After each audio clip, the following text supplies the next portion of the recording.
This is the IELTS Listening Test. You will hear a number of different recordings and you will have to answer questions on what you hear. There will be time for you to read the instructions and questions, and you will have a chance to check your work. All the recordings will be played once only. The test is in 4 parts. At the end of the test, you will be given 10 minutes to transfer your answers to the answer sheet. Now turn to Part 1.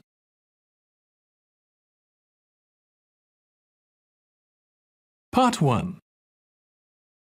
You will hear the director of a childcare centre talking to the parent of a new child. First, you have some time to look at questions 1 to 6.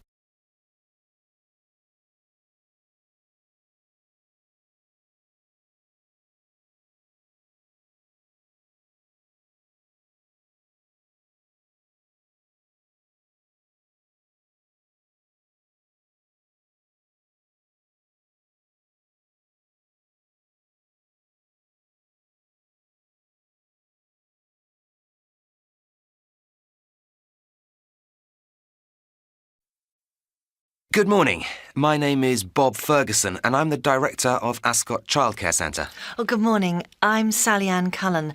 I made an appointment to enrol my daughter. That's right. I've got the application form right here. Now, first I need some personal details. So the family name is Cullen, is that right? That's right. Now, what about your daughter? What does she like to be called? Oh, her name is Alexandra, but we all just call her Alex. A-L-E-X. Great. As you know, we organise the children into different age groups. There's the babies group, the toddlers, aged 2 to 3, and the preschoolers. They're aged 4 to 5. How old is your daughter? Well, she'd go into the toddler group. She's just turned 3. And we always like to make a note of our children's birthdays so we can celebrate it all together if they're at the centre on that day. When was she born? Oh, the 8th of November. Fine. And we also find it's a great help to know about siblings. Sometimes a problem at the centre can be related to problems with a sibling. Does she have any brothers or sisters? Yes, a brother, Fraser. He's 2 years older. So that would make him 5, is that right? Yes, that's right. Fine. Now, we also need a contact address. Where do you live? It's 108 Park Road. That's P-A-R-K, Maidstone. Good. Now, last of all, we need a telephone number we can call if there are any problems. Oh, well, I'll be at work and so will my husband, so the best number to call is 3467 8890.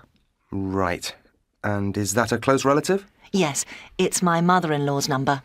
We prefer to make a note of how the person is related to the child, so I'll write down grandmother. Yes. Before you hear the rest of the conversation, you will have some time to look at the questions 7 to 10.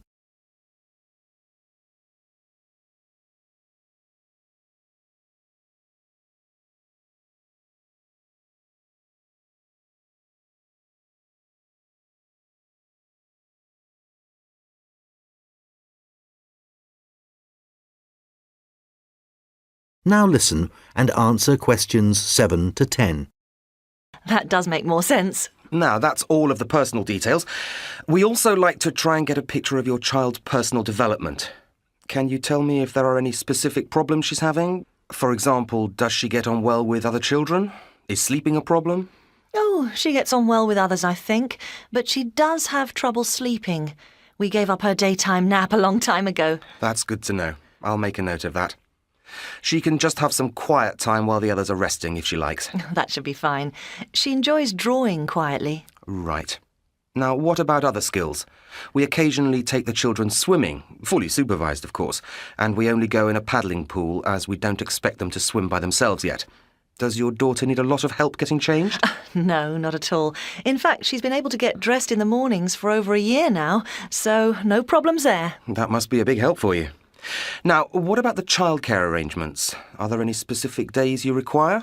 Well, I work Monday to Wednesday, but my mother-in-law has agreed to look after her on Wednesdays. So does that mean that you'll just need Monday and Tuesday for now? That's right. And what about the pick-up time? We offer extended hours for parents who work a great distance away. I work until 3 o'clock, but it takes me about half an hour to drive home, so ideally I'd like to pick her up at 4 if that's okay. That would be fine. Now, is there any other information you'd like?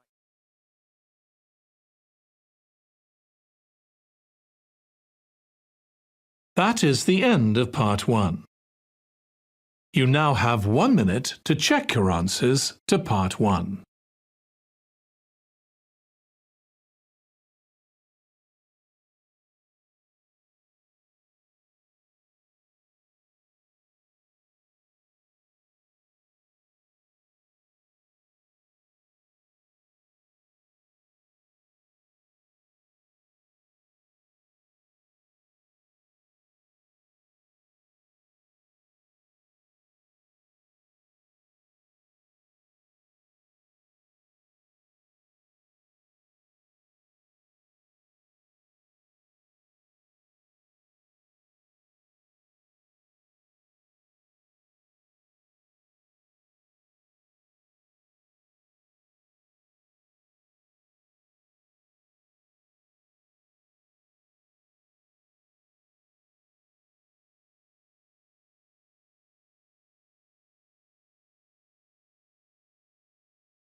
Part 2. You will hear a woman talking on the radio about things for children to do during the school holidays. First, you have some time to look at questions 11 to 15.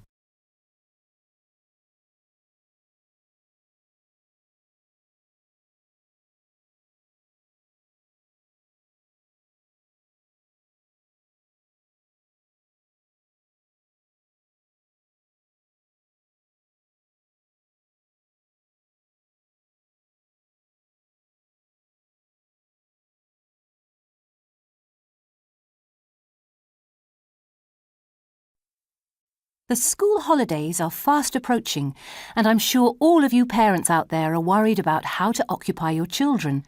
Well, I have a few tips that may help keep your children entertained without spending large amounts of money. One of our biggest problems is that today's children often do not have the type of hobby that was familiar in the past, such as making their own toys. Instead, they rely on sophisticated video games to keep them amused. But children also like to feel needed, so why not give them jobs to do around the house? You may be surprised how much they will enjoy simple tasks such as washing your car. Another idea is to use this time to develop their cooking skills. Food is something we all enjoy, so why not get them to prepare some simple dishes in the kitchen? Learning to cook is a useful life skill for children to learn, and it can also keep them happy for several hours.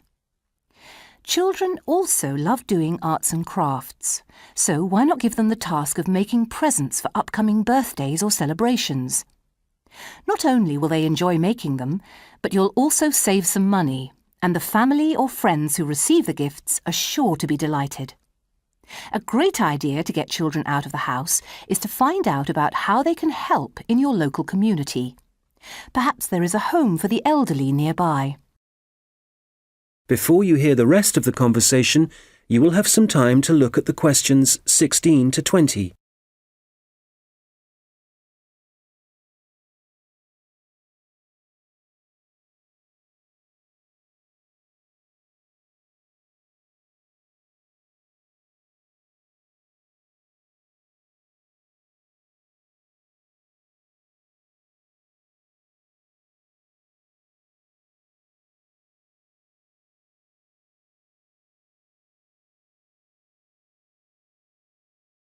Now listen and answer questions 16 to 20. They are sure to welcome a visit from young people. Even a few minutes a week can brighten their day. Of course, younger children cannot do these things for very long, but older ones may find that there are ongoing projects around your neighbourhood that they can help with.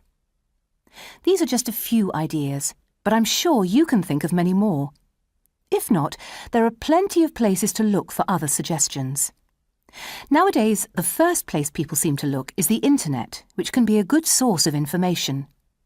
However, it does have its limits, because ideas suitable for children living in the city may not translate well for children in rural areas. So don't overlook your library.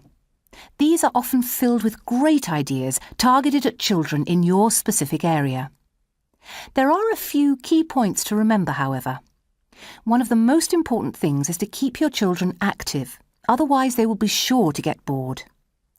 Also, remember that although children can be very independent, even from 9 or 10 years old, you should still be there to take care of them up to the age of 12. So don't be tempted to let older children babysit their younger siblings. This should only be done by an adult.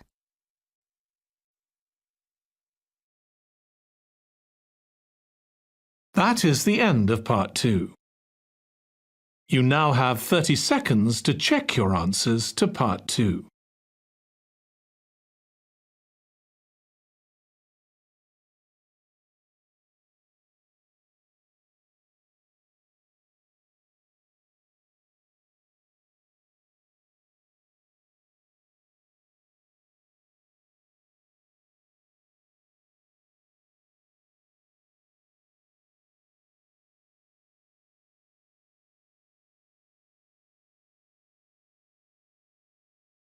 Part 3.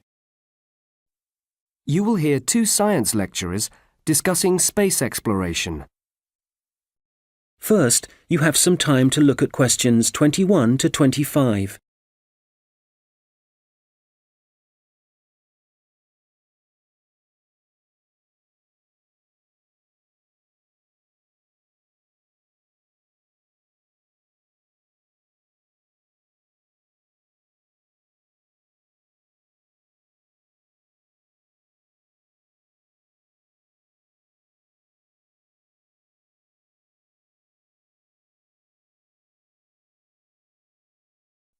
Hello, John.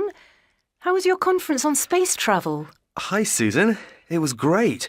We heard some fascinating speakers, especially one fellow who was an expert on Mars. He thinks it's quite feasible for humans to live there in the near future.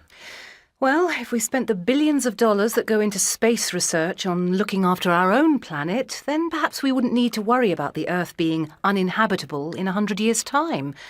Nor would we need to look for another planet to colonise. Yes, but there are some important things that space exploration can teach us, especially about the history of our own planet and its atmosphere. That sort of knowledge could help us solve some of the problems that threaten our planet. Still, I don't really see why they have to send astronauts into space. Robotics is so much more advanced now. Why can't they simply send robots? Well, robotics has come a long way, and it is more expensive to send a manned spaceship into orbit. But the biggest problem with robots is that they have to be programmed for every possible eventuality. Yes, I suppose you're right. Robots just can't react to situations independently the way that humans do. They still need us to tell them what to do. That's right. Robots may have come a long way, but if you're going to go to all the expense of building one, you really need to make sure it's going to work when it gets there, and they don't tend to take risks with new and untested technology. What if it lets you down? So instead, a lot of the space technology nowadays is actually based on the technology they used in the 1970s, because we know that it works and it's reliable. So, do you think it will ever be possible to send robots to Mars? I'm not sure. One of the speakers spoke about that, and he says that communication would be a problem. Is that because of the conditions? I mean, those extremes of temperature and even the atmosphere itself would probably create an awful lot of interference. Yes, but they're both issues that can be dealt with.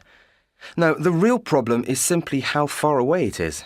That would cause long delays before the robots received any messages about what to do next. So, for the moment, they don't think it's feasible. That makes sense.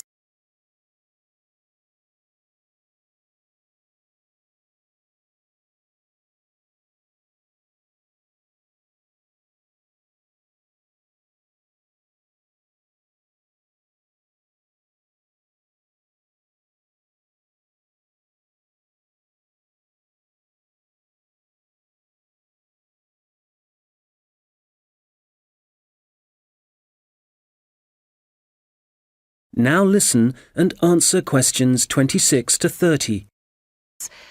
But tell me, do you really think we should be contemplating sending humans to Mars at all? Don't you think we should wait until we do have the technology? Well, many years ago, the civilizations that built the pyramids or that began building enormous cathedrals must have started the project never expecting to see it finished. I think we should take the same approach and start our preparations now. That's an interesting point, though I'm still not convinced. Surely you don't foresee a time when humans will be living on Mars? That's just science fiction, isn't it? Not at all. I think there is a distinct possibility that humans will live there. But what about the conditions there? Even the dirt on the ground could kill us. Yes, I agree with you there, but we can easily build a self-contained structure there so people don't need to go outside. I suppose the ground does also contain a lot of resources, so getting metals wouldn't be a problem. That's right. A lot of building materials could be found there, but there are still many risks involved. Yes, what about radiation? I don't think there will ever be a way to shield us totally from cosmic radiation, even inside a spaceship. I can't agree with you there. Astronauts have been travelling in space for a long time now, so that shouldn't be too much of a problem for us. I just don't think we have enough experience of living in space long term. But you have to accept that it is within the realms of possibility that one day there will be a Martian space station. Well, I have every faith in science, and Mars does seem to be the next frontier. So, yes, I imagine we will eventually send a space mission there. But I can't see people living there.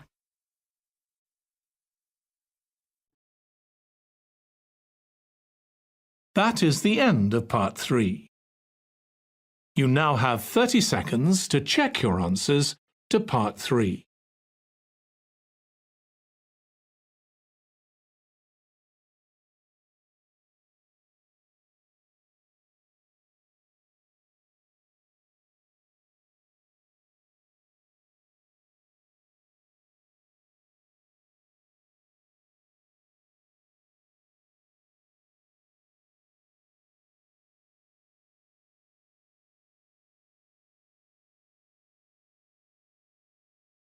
Part 4.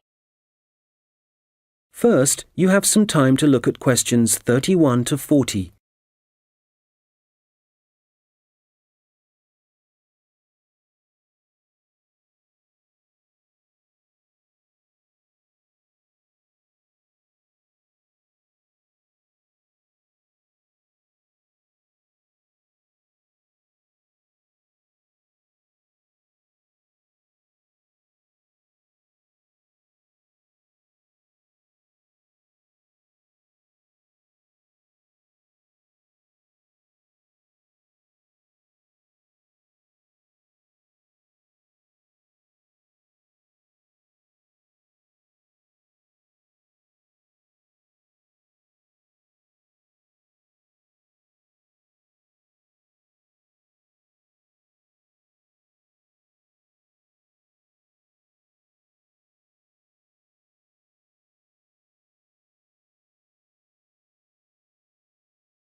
Welcome once again to Introduction to Dentistry, and in today's lecture we'll be looking at the history of dentistry through the ages. Now, skulls of the Cro-Magnon people who inhabited the Earth 25,000 years ago show evidence of tooth decay, and the earliest recorded mention of oral disease was in 5000 BC. This proves that oral disease is by no means a modern-day problem and has in fact plagued humans since time began. That particular reference appeared in a text written by the ancient people of Sumeria, which referred to tooth worms. There is also evidence that dental problems caused difficulties in other early civilizations, and people from those times actually developed treatments for them. For example, we have found historical evidence that the Chinese used acupuncture to treat the pain associated with tooth decay. There is even further evidence of the troubles caused by toothache in the Ebers Papyrus, which is a text written between 1700 and 1500 BC by the people of ancient Egypt. This papyrus contains references to diseases of the teeth, as well as prescriptions for medications they used at that time.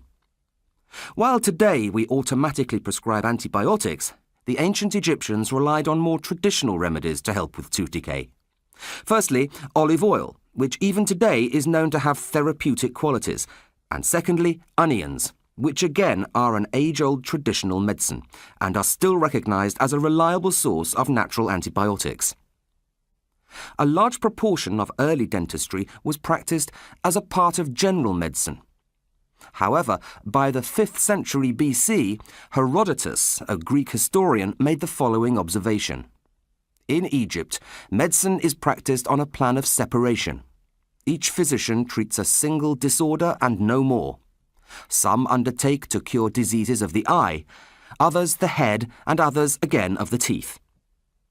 The Greeks were at the forefront of dentistry of that time, and it was a Greek physician who lived between 1300 and 1200 BC who chose to extract problem teeth long before anyone else. Arabs were also pioneers in the area of oral hygiene and used a small polishing stick as a toothbrush as early as 100 BC. So, what of Europe? Well, throughout the Middle Ages, dentistry was made available to the wealthier classes thanks to physicians who would visit individuals in their home, while dentistry for the poorer people took place in the marketplace. Italian sources from the 1400s mentioned the use of gold leaf as dental filling material, but it was a Frenchman, Pierre Fouchard, who is credited with being the father of modern dentistry to his book The Surgeon Dentist, a treatise on teeth, which describes basic oral anatomy, signs and symptoms of tooth decay.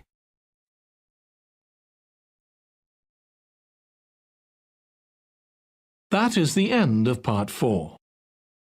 You now have 1 minute to check your answers to Part 4. That is the end of the listening test. In the IELTS test, you would now have 10 minutes to transfer your answers to the answer sheet. Please wait for the answers.